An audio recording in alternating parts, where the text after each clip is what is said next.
আজকের যে প্রচার, আমরা এই প্রচারের দ্বিতীয় পয়েন্ট যেটা গত সপ্তাহে আমরা শুনেছি, ঈশ্বর প্রথম হতে হবে। এই ঈশ্বর প্রথম হতে হবে, তার মধ্যে যে 2 নম্বর আমরা এপিসোড বা বাক্যের মধ্যে রয়েছে, এই রবিবারের বাক্য আমরা এই ধারাতেই যাব। এবং আমি গত সপ্তাহের যে শেষ বাইবেল ভার্স সেটা দিয়ে শুরু করব। সেটা ছিল মালাকি পুস্তক, তার 3 অধ্যায় 11 পদ। আমরা প্রথমে 10 পড়েছিলাম, তারপরে 11, আর সেটাই ছিল শেষ। আজকের আমি সেই বাক্য দিয়েই শুরু করতে চাই। আর আমি তোমাদের নিমিত্ত গ্রাসককে ভর্ৎসনা করিব, সে তোমাদের ভূমির ফল বিনষ্ট করিবে না, এবং ক্ষেত্রে তোমাদের দ্রাক্ষালতার ফল অকালে ঝরিবে না, ইহা বাহিনীগণের সদাপ্রভু কহেন।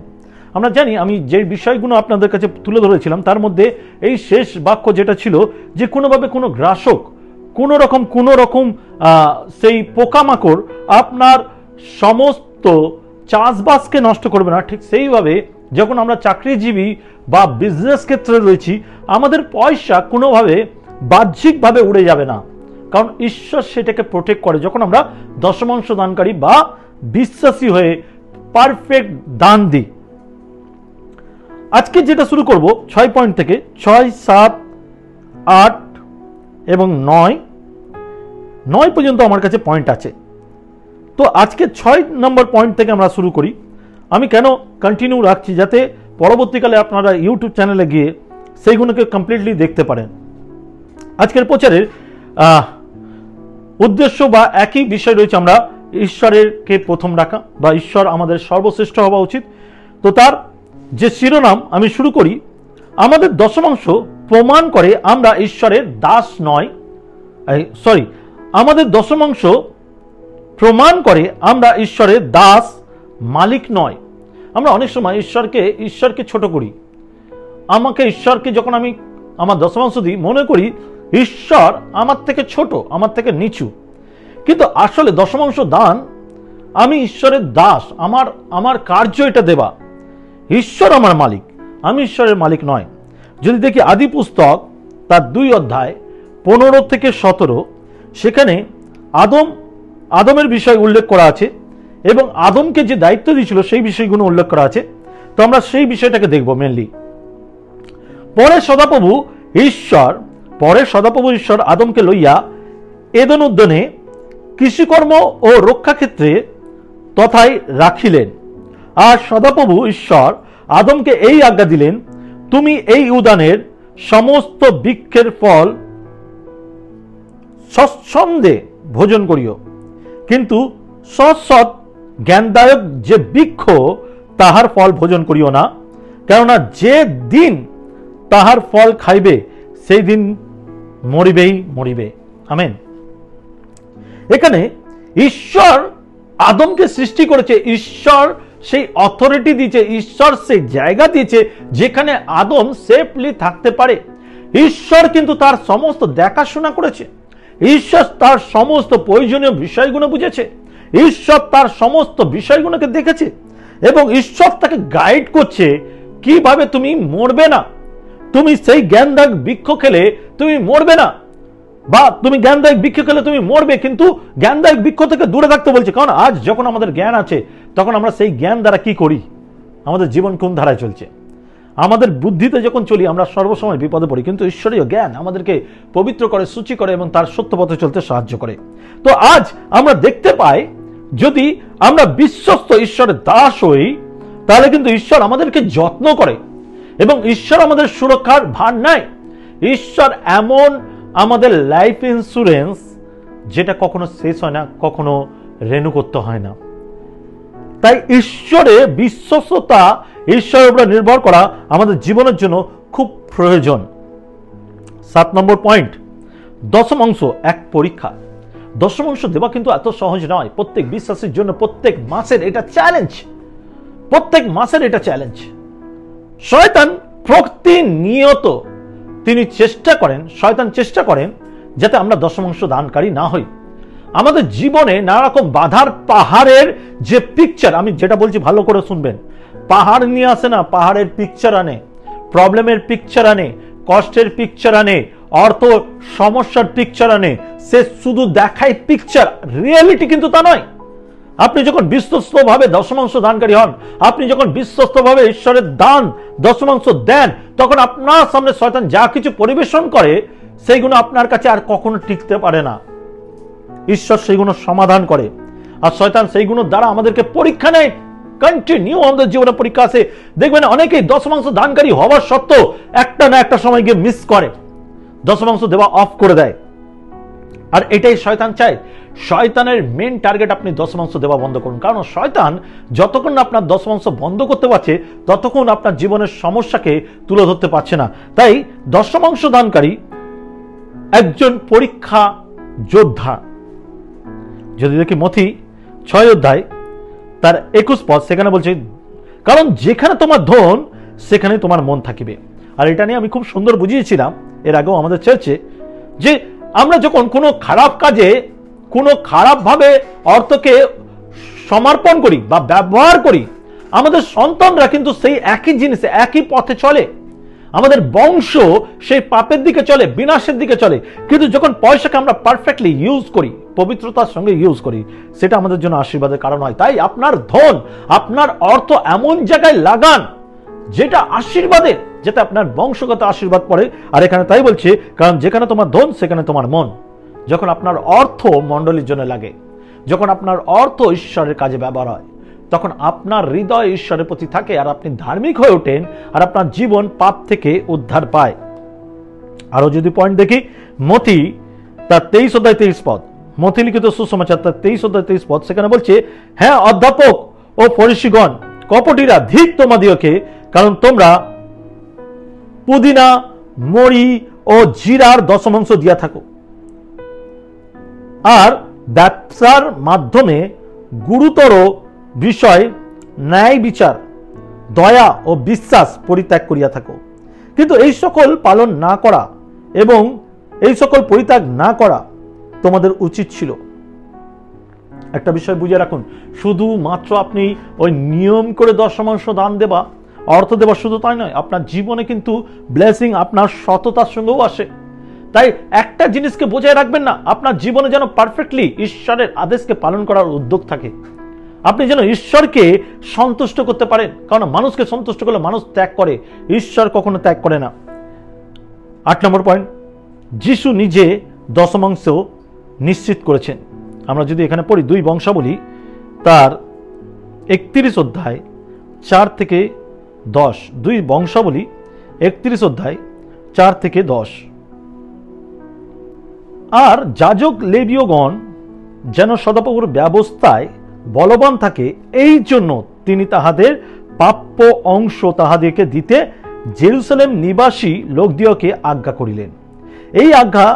এই আজ্ঞা দেশে ব্যাপ্ত হইবা মাত্রই ইসরায়েল সন্তানগণ শস্য, দ্রাক্ষারস, তেল ও মধু এবং ভূমির উৎপন্ন সমস্ত দ্রব্যের অগ্রিম অংশ অতি প্রচুর রূপে আনিল, এবং সকল দ্রব্যের দশমাংশ প্রচুর রূপে আনিল।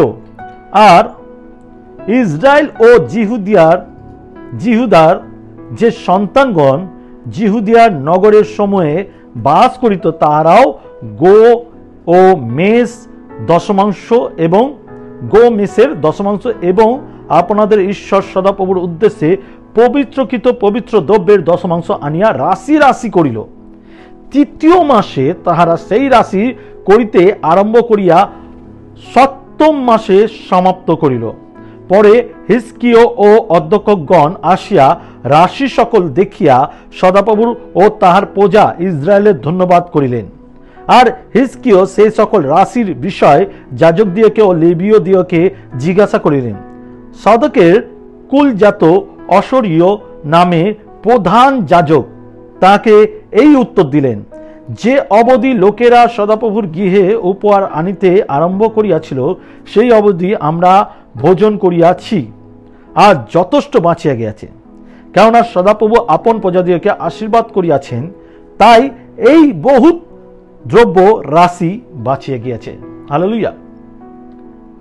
খ্রিস্ট ভাই বোন, যখন এখানে আমরা দেখতে পাই 2য় বংশাবলীর সেই স্টোরিটা, সেখানে দেখায় ইসরায়েল জাতিদের এবং যারা ঈশ্বরের উদ্দেশ্যে সমস্ত দশমাংশ, যখন তাদের কাছে এই ঘোষণা হলো ঈশ্বরের রাজ্যে নিয়ে আসা, দশমাংশ নিয়ে আসা, তারা শস্যের ফল, মধু এবং আরো অনেক কিছু, অনেক সমগ্র, মেষ পালক বা যা কিছু তারা চাষবাস করছিল সমস্ত দশমাংশ এবং প্রচুর রূপে আনছিল।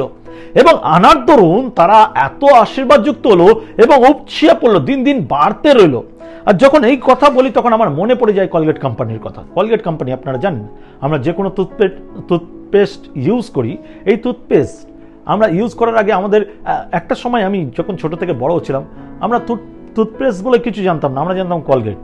কলগেট মানেই টুথপেস্ট। কারণ কলগেটটা এত ফেমাস ছিল, কলগেটটা এত মানুষের কাছে প্রিয় হয়ে গেছিল যে কলগেটটাকে ইউজ করা হতো। আর কলগেট কোম্পানির বেশি অ্যাড দেখতে পাবেন না। কলগেট কোম্পানি দিন দিন সে বৃদ্ধি পাচ্ছিল। কলগেট কোম্পানির যখন আমি স্টোরি শুনলাম, যে মালিক সে একজন বিশ্বাসী, এবং সেই বিশ্বাসী হবার দরুন সে একজন দশমাংশ দানকারী, এবং সে দশমাংশ দানকারী হবার দরুন সে তার বিজনেসকে ঈশ্বরের কাছে রাখতো এবং বিশ্বস্তভাবে দশমাংশ দিত। যখন তার ছোট ছিল তখনও তিনি বিশ্বস্ত ছিল, যখন বড় হয়েছে তখনও তিনি বিশ্বস্তই আছেন। আর এর ফলে কি হয়েছে, সে কিন্তু দিন দিন বৃদ্ধি পেতে রয়েছে, আজও পর্যন্ত বৃদ্ধি পেতে রয়েছে। এবং সে যখন দশমাংশ দানকারী হলো, তার বিজনেস যখন বড় হলো, তখন তার দশমাংশ কিন্তু সে কমিয়ে দেয়নি, বরঞ্চ সে 10% দেওয়ার জায়গায় 20% দিতে শুরু করলো। আবার যখন বড় হলো 20%-এর জায়গায় 30% দিতে শুরু করলো। আরো যখন বড় হলো আর যতবার বাড়িয়েছে সে তার 10%টাকে, তত তার বিজনেস আরো ছড়াতে শুরু করলো এবং 10 to 50, 50 to 90, এখন সে 90%, মানে 10% যেটা ঈশ্বরকে দিত, এখন নিজের জন্য 10% রাখে এবং 90% ঈশ্বরের কাছে দেয়। খ্রিস্টতে ভাই বোন, আপনার জীবনের ব্লেসিং কিন্তু যখন আপনি বিশ্বস্ত ঈশ্বরের প্রতি থাকেন, মানুষের প্রতি আপনার বিশ্বস্ততা আপনি দেখাবার চেষ্টা করেন, আর তার বিনিময়ে তার বাহবা পাবার চেষ্টা করেন। এর বেশি মানুষ কিন্তু আপনাকে কিছু দিতে চায় না, আর দিতে পারেও না। কিন্তু ঈশ্বরের কাছে বিশ্বস্ততা থাকা মানে হচ্ছে আপনার জীবনের আশীর্বাদকে বহন করা, এবং সেই আশীর্বাদ আপনার জীবনকে উন্নত করে। হালেলুয়া। জেনে রাখবেন, অর্থের পিছনে যারা দৌড়ায়, অর্থ তাদের আগে আগে দৌড়ায়। পয়সার পিছনে যারা দৌড়ায়, আরো সিম্পল ভাবে বলছি, পয়সা তাদের আগে আগে দৌড়ায়, কিন্তু যারা ঈশ্বরের পিছনে দৌড়ায় তাদের পিছনে অর্থ মানে পয়সা দৌড়ায়। হালেলুয়া। তাই আজ যখন আপনি ঈশ্বরের একজন বিশ্বস্ত ঈশ্বরের দাস বা ঈশ্বরের সন্তান, তখন আপনাকে জানতে হবে আপনি কি পয়সাতে ঈশ্বরের প্রতি বিশ্বস্ত আছেন, আপনি কি ঈশ্বরের বাক্য মেনে ঈশ্বরের জন্য অর্থ দেন, আপনি কি ঈশ্বরের জন্য ভারগ্রস্ত, আপনি কি ঈশ্বরের জন্য ক্ষুধিত, আপনি কি ঈশ্বরের রাজ্যকে বৃদ্ধি করতে চান, আপনি কি আপনার অর্থ দ্বারা ঈশ্বরের গৌরব করতে চান। আমি যখন বিদেশি চার্চগুলোকে দেখি, তাদের মধ্যে একটা বিষয় আছে, তারা দেখে যে তাদের চার্চে শুধু দশমাংশ দানকারীটা এনাফ নয়, তারা কি করে, দেখে যে তাদের চার্চে প্রজেক্ট কি চলছে, গরিব বাচ্চাদের প্রজেক্ট। যে দশমাংশ দানকারী সে আবার আলাদা করে সেই চার্চকে প্রমিস করে যে আমি এত টাকা তোমার গরিব বাচ্চাদের যে কাজ করছে তার জন্য দেবো।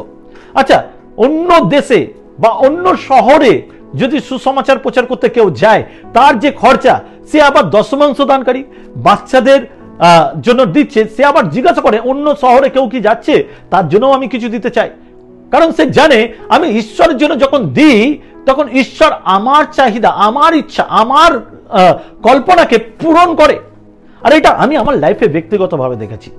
আমি যখন ঈশ্বরের ইচ্ছাকে পালন করি না, তখন আমি দেখতে পাই আমার জীবনের ব্লেসিংকে। যখন আমি ঈশ্বরের ইচ্ছাকে পূরণ করি, তখন ঈশ্বর আমার ইচ্ছা পূরণ করে। আর এটা ঈশ্বরের অর্থের প্রয়োজন নেই। খ্রিস্ট ভাই বোন, আমি ক্লিয়ারলি বলছি, ঈশ্বরের অর্থের প্রয়োজন নেই।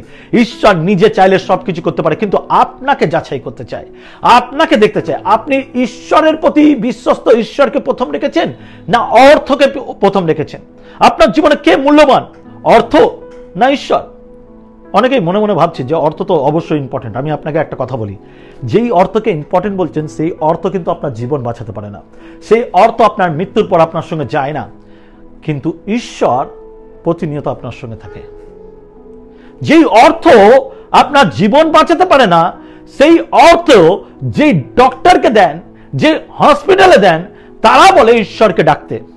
আর যখন ঈশ্বরের কাছে আপনি নত হন, সেই অসম্ভবকে সম্ভব ঈশ্বর করে। হালেলুয়া। তাই জেনে রাখবেন আপনার জীবনে এটা খুব ইম্পর্টেন্ট, আপনি কাকে ইম্পর্টেন্স দিচ্ছেন, আপনার জীবনে কাকে গুরুত্ব দিচ্ছেন, অর্থকে না ঈশ্বরকে? যদি অর্থকে ইম্পর্টেন্স দিচ্ছেন তাহলে সেই অর্থ কি আপনাকে বাঁচাতে পারে? এই অর্থ ঈশ্বরের কাছে তুচ্ছ ব্যাপার, কিন্তু ঈশ্বর আমাদের কাছে ইম্পর্টেন্স হওয়া দরকার, ঈশ্বর প্রথম হওয়া দরকার। তাই যখন আপনি ঈশ্বরকে সেই অর্থ দিয়ে, এই জগৎ অর্থের পিছনে দৌড়াচ্ছে, সেই অর্থকে যখন আপনি নিয়ে ঈশ্বরের জন্য ব্যবহার করেন, ঈশ্বর দেখেন আপনি বিশ্বস্ত, ঈশ্বর দেখেন আপনার বিশ্বস্ততা। মানুষ পয়সার জন্য মানুষকে সম্মান করে, কিন্তু ঈশ্বর চায় আপনি আপনার যেটা শ্রেষ্ঠ সেটা ঈশ্বরকে দিন। আব্রাহাম সে তার শ্রেষ্ঠ, সব থেকে প্রিয় তার সন্তানকে ঈশ্বরকে দিতে গেছিল। ঈশ্বর তাকে মারতে দেয়নি, বরঞ্চ সমস্ত জাতির পিতা করে দিয়েছিল। আজকের আপনার সময়, আপনার বিশ্বস্ততার সময়। কারণ আমি আপনাকে বলতে চাই, আপনার জীবনে দশমাংশ না দেবার দরুন আপনার জীবনে কে থাকে? মামন। মামন হচ্ছে এমন একজন ব্যক্তি যাকে স্পেশালি শয়তান অধিকার দিয়ে রেখেছে যাতে মানুষকে অর্থের লোভ দেখায়, পয়সার লোভ দেখায়। এবং এই মামনের কাজ হচ্ছে যে আপনার সমস্ত অর্থের অভাবকে নিয়ে আসা, আপনার জীবনে ফাইন্যান্সিয়াল ব্লেসিংকে সরিয়ে দেওয়া।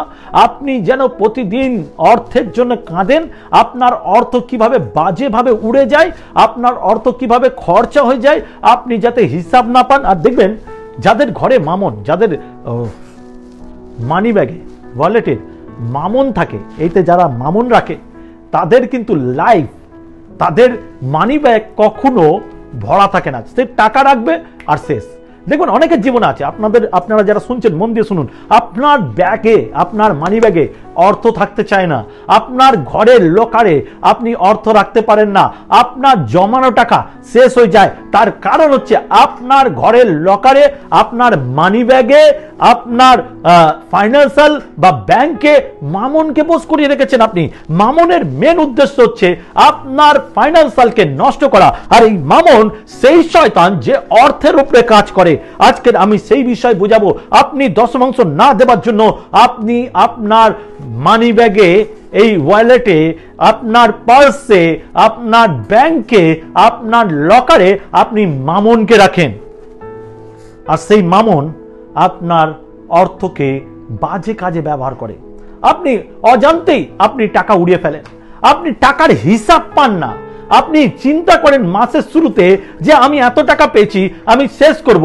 আর যখন আপনি চিন্তা করেন আর অর্ধেক মাসের মধ্যে আপনি দেখেন আপনার টাকা শেষ, কারণ আপনার ফ্যামিলিতে আপনার অর্থের ব্লেসিং এ মামনকে বস করিয়ে রেখেছেন। এই মামন যে আপনার মানি ব্যাগ খালি করে। মথি তার 6 অধ্যায় 24 পদ, মথি লিখিত সুসমাচার 6 অধ্যায় 24 পদ। আমি কয়েকটা বাইবেল ভার্স আপনাদেরকে দেখাবো। মথি তার 6 অধ্যায় 24 পদ। কেউ দুই কর্তার দাসত্ব করিতে পারে না, কেউ দুই কর্তার দাসত্ব করিতে পারে না, কারণ সে হয়তো একজনকে দেশ করিবে আর একজনকে প্রেম করিবে, নয়তো একজনের প্রতি অনুরক্ত হইবে আর একজনকে তুচ্ছ করিবে। তোমরা ঈশ্বর এবং ধন উভয়ের দাসত্ব করিতে পারো না। হালেলুয়া। জেনে রাখুন, এখানে যখন আমি বলছি এটা ক্লিয়ার কথা, ঈশ্বরের বাক্যও বলছে যে আমরা দুই ব্যক্তির দাসত্ব করতে পারি না। দেখবেন 90% লোকেরা ঈশ্বরের কাজ করছে, ঈশ্বরের কাজের জন্য নিজেকে নিযুক্ত করেছে, ঈশ্বরের কাজের জন্য সমর্পণ করছে। তার জীবনের প্যাশন, তার জীবনের খিদে, তার জীবনের আবেগ ছিল ঈশ্বরের রাজ্যের কাজ করব। আর শয়তান যখন দেখেছে আর তার জীবনে যখন মামন আছে, তার জীবনে যখন ঈশ্বর দেখছিল যে সব দিকে ব্লেসিং হচ্ছে, সব দিকে বৃদ্ধি পাচ্ছে আর চারিদিকে তার ব্লেসিং আসছে, অর্থের দিক দিয়ে ব্লেসিং আসছে, সে ঈশ্বরের কাজ করছে, শয়তান তাকে চালাকি করে অর্থের পিছনে দৌড় করায়, অর্থের লোভ দেখায়। আর তখন সে কি করে, আস্তে আস্তে ঈশ্বরের দিক থেকে দূরত্ব হতে শুরু করে, ঈশ্বরের থেকে সরতে শুরু করে। আর এর ফলে কি হয়, ঈশ্বরের সন্তান হবার যে অধিকারটা সেটাকে হারিয়ে শয়তানের দাসত্ব করতে শুরু করে, শয়তানকে সন্তুষ্ট করতে শুরু করে, শয়তানের ইচ্ছাকে পূরণ করতে শুরু করে, শয়তানকে সুযোগ দেয়, শয়তানকে সময় দেয়।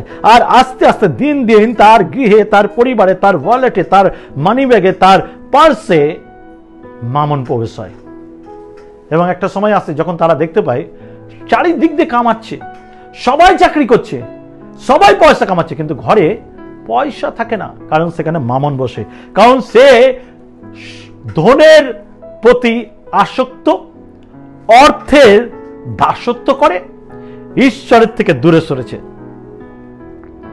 কারণ ঈশ্বর আর অর্থের দুজনের দাস হওয়া যায় না, যে কোনো একজনকে সন্তুষ্ট করতে পারে।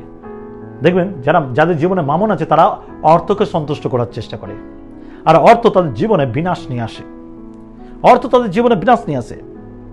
লুক তার 16 অধ্যায় 11-12, লুক তার 16 অধ্যায় 11-12, লুক তার 16 অধ্যায় 11-12, সেখানে বলছে, অতএব তোমরা যদি ধার্মিকতার ধনে বিশ্বস্ত না হইয়া থাকো, আর অতএব তোমরা যদি ধার্মিকতার ধনে বিশ্বস্ত না হইয়া থাকো, তবে কে বিশ্বাস করিয়া তোমাদের কাছে সত্য ধন রাখিবে? আর যদি পরের বিষয় বিশ্বস্ত না হইয়া থাকো, তবে কে তোমাদের নিজ বিষয় তোমাদেরকে দেবে? আবার পড়ি, অতএব তোমরা যদি অধার্মিকতার ধনে বিশ্বস্ত না হইয়া থাকো, তবে কে বিশ্বাস করিয়া তোমাদের কাছে সত্য ধন রাখিবে? আর যদি পরের বিষয় বিশ্বস্ত না হইয়া থাকো, তবে কে তোমাদের নিজ বিষয় তোমাদেরকে দেবে? আমেন। অধার্মিকতার ধন, যেটা মধ্যে ধার্মিকতা নেই, এই জাগতিক ধন, এর মধ্যেই আমরা বিশ্বস্ত নেই। তাহলে স্বর্গীয় ধনকে কিভাবে বিশ্বস্তভাবে পাবো? ঈশ্বর কিভাবে আমাদের উপরে ট্রাস্ট করবে? ঈশ্বর কিভাবে আমাদের উপরে বিশ্বস্ত থাকবে? ঈশ্বর কিভাবে আমাদেরকে অর্থ ব্লেসিং দিবে? কারণ আমরা যেটা জাগতিক ধন তা ঈশ্বরের কাছে বিশ্বস্তভাবে দিই না, তার মধ্যে মামনকে বশ করে রেখেছি, আর নিজের জীবনকেও বিশ্বস্তভাবে পরিচর্যা করি না। তাই কিভাবে আমাদের জীবনে বিশ্বস্ততার অধিকার আসবে? জেনে রাখবেন, আপনার জীবনকে ঈশ্বর আশীর্বাদ করতে চায়, কিন্তু আমাদের দুর্বলতা, আমাদের ভুলভাবে অর্থকে ব্যবহার করা। আপনার কি মনে হয়, আপনি যখন পয়সা কামান আর অর্থ জোগাড় করেন, অর্থ ব্যবহার করেন, সেই অর্থ দিয়ে যখন আপনি সিগারেট খান, ঈশ্বর খুশি হন? মদ খান, ঈশ্বর খুশি হয়? গুটখা খান, ঈশ্বর খুশি হন? না, আপনার অর্থ কেউ চুরি করে নিলে ঈশ্বর খুশি হয় না, আপনার অর্থ বাজে কাজে, সমস্ত বাহ্যিক জায়গায় যখন ব্যবহার হয় তাতে ঈশ্বর খুশি হয়? কখনোই না।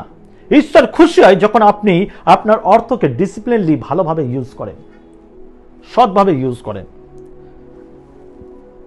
নেক্সট পয়েন্ট, আপনাকে এটা বুঝতে হবে, আমরা যদি আমাদের অর্থের উপর ঈশ্বরের আত্মা চাই, আমরা যদি আমাদের অর্থের উপরে ঈশ্বরের আত্মা চাই, আমাদের বুঝতে হবে এবং ঘোষণা করতে হবে যে এটি তার অর্থ, এটি তার অর্থ, অন্য কারণ নয়, আমাদের নয়। বিশেষ করে নিজের অর্থ মাইনে পেয়ে এটা না মনে করি এটা আমার টাকা, এটা ঈশ্বরের। প্রথমে ঈশ্বরের টাকা 10% সেটা দিই, এবং তার দান পারফেক্টলি দিই, এবং ঈশ্বরের টাকা বলে মনে করি, কারণ সেটাকে আমাকে যখন ঈশ্বরের টাকা মনে করি তখন সেটাকে সঠিকভাবে আমরা যত্নভাবে ব্যবহার করি, এবং ঈশ্বর এটিকে আশীর্বাদ করেন। এবং আমরা যখন 10% এবং দান প্রদান করি তখন তিনি বহু গুণ বৃদ্ধি করে।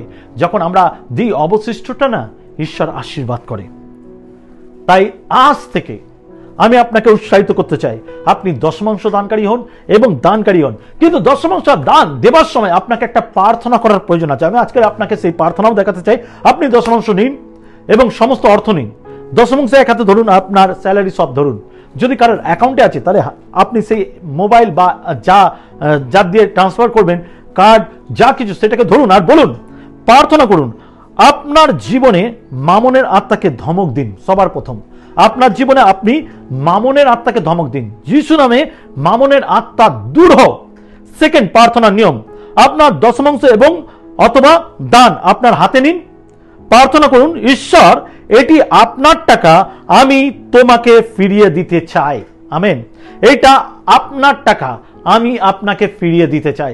যখন আপনি এই রকম প্রার্থনা করেন, আর জেনে রাখুন আপনার আশীর্বাদের জীবন শুরু, আপনার ফাইন্যান্সিয়াল ব্লেসিং শুরু। আপনি যদি বিজনেসম্যান তাহলে জেনে রাখুন আপনার বিজনেস বড় হতে চলেছে। আপনি যদি চাকরিজীবী তাহলে জেনে রাখুন আপনি প্রমোট পেতে শুরু করেছেন। আপনার জীবনে যদি কোনো দরজা খোলা নেই, ঈশ্বর আপনার জীবনের দরজা খুলতে শুরু করবে। ডক্টরের ঘর, উকিলের ঘর, সুদের ঘর বন্ধ করতে শুরু করবে, আর আপনার জীবনে ব্লেসিংকে আপনি দেখতে পাবেন। যেরকম মালাকি 3:10 বলছে, আমাকে দিয়ে দেখো আমি অধিক দিই কিনা। হালেলুয়া। প্রস্তুত নিতে, প্রিপেয়ার নিতে ঈশ্বরের প্রার্থনা করি। পবিত্র পিতা, আজকের আমি প্রার্থনা করি যতজন এই বাক্য শুনছে প্রভু, যতজন এই বাক্যকে গ্রহণ করছে প্রভু, তাদের জীবন থেকে মামনের আত্মাকে সরাও। তোমার যিশু নামে মামনের আত্মাকে সরাও, যিশু নামে মামনের আত্মাকে সরাও প্রভু। আমাদের অর্থ যেন তোমার কাজে ব্যবহার হয়, আমাদের অর্থ যেন তোমাকে আমরা দাবি করতে পারি, আমরা যেন বলতে পারি প্রভু এই অর্থ তোমার। আমরা যেন আমাদের জীবনে অর্থকে সঠিকভাবে ব্যবহার করতে পারি প্রভু। সেই সৎ গুণ, সৎ জ্ঞান, সৎ পরিচর্যা তুমি দাও প্রভু, এবং তোমার কাছে যেন আমরা বিশ্বস্ত হতে পারি পিতা। কারণ আমাদের অর্থ বাহ্যিক উড়ে যাক, আমাদের জীবনের সমস্যা আসুক, এটা আমরা চাই না প্রভু। তাই আমাদের সংসারে, আমাদের পরিবারে, আমাদের ফাইন্যান্সিয়াল বা আমাদের অর্থ জীবনে তুমি আশীর্বাদ করো, যেন আমরা আমাদের জীবনে সেই অর্থ দ্বারা তোমার গৌরব করতে পারি প্রভু। আমি বিশ্বাস করি তুমি প্রার্থনা শুনলে, উত্তর দিলে, যতজন শুনলো প্রত্যেকের জীবনে তোমার আশীর্বাদকে দিলে প্রভু, অর্থের ব্লেসিং দিলে, তার জন্য তোমাকে ধন্যবাদ দিই। আজকে এই বাক্যের জন্য ধন্যবাদ দিই। সমস্ত গৌরব তোমার, যিশু তোমার নামে চায়। Amen, amen, amen. খ্রিস্ট ভাই বোন, আমি জানি আপনার পরিবারের অনেকে এই সেম জিনিস আমি যেই বিষয়গুলো বললাম, বিশেষ করে ওই মাসের অর্ধেকে টাকা শেষ হয়ে যাবা, তার জীবনে যে, তার ফ্যামিলিতে যে মামনের শয়তানের আত্মা রয়েছে, তার জন্য আপনার উচিত এই বাক্যটাকে তাকে শেয়ার করা এবং তাকে বলা যেটাকে পুরো দেখুন, কে আপনার জীবনে বসে, কেন আপনার অর্থ শেষ হয়। আপনি ফোন করে বলুন তাকে যে আমি শুনেছি, আমার মনে হয় তোমার শোনা দরকার, এবং প্লিজ আপনারা এটাকে শেয়ার করুন যাতে অনেকে এই শয়তানের মামনের হাত থেকে উদ্ধার পায়। সেকেন্ড, যেন সে অনেক ব্লেসিং পায়। এবং আপনার এই বাক্য যদি ভালো লেগে থাকে অবশ্যই কমেন্ট করবেন। কমেন্ট করা মানে আমরা উৎসাহিত হই এবং আপনার জন্য আরো আমরা প্রিপারেশন নিয়ে ঈশ্বরের বাক্যকে তৈরি করি। সাথে আমাদের পুরো টিম আছে যারা এই কাজ করে, প্রভু তাদেরকে অনেক আশীর্বাদ করুক। অবশ্যই তাদের জন্য প্রার্থনা করবেন পুরো টিমের জন্য, যাতে আরো বেটার কোয়ালিটি, আরো বেটার সাউন্ড, আরো বেটারভাবে আমরা যেন এই প্রচারগুলোকে প্রিপেয়ার করতে পারি। বিশেষ করে আমার রিকোয়েস্ট, আপনারা কেউ যদি কোনোভাবে এই বাক্য দ্বারা আশীর্বাদ যুক্ত হয়েছেন অবশ্যই শেয়ার করবেন। ভালো থাকবেন, সুস্থ থাকবেন, সবাইকে জয় যিশু।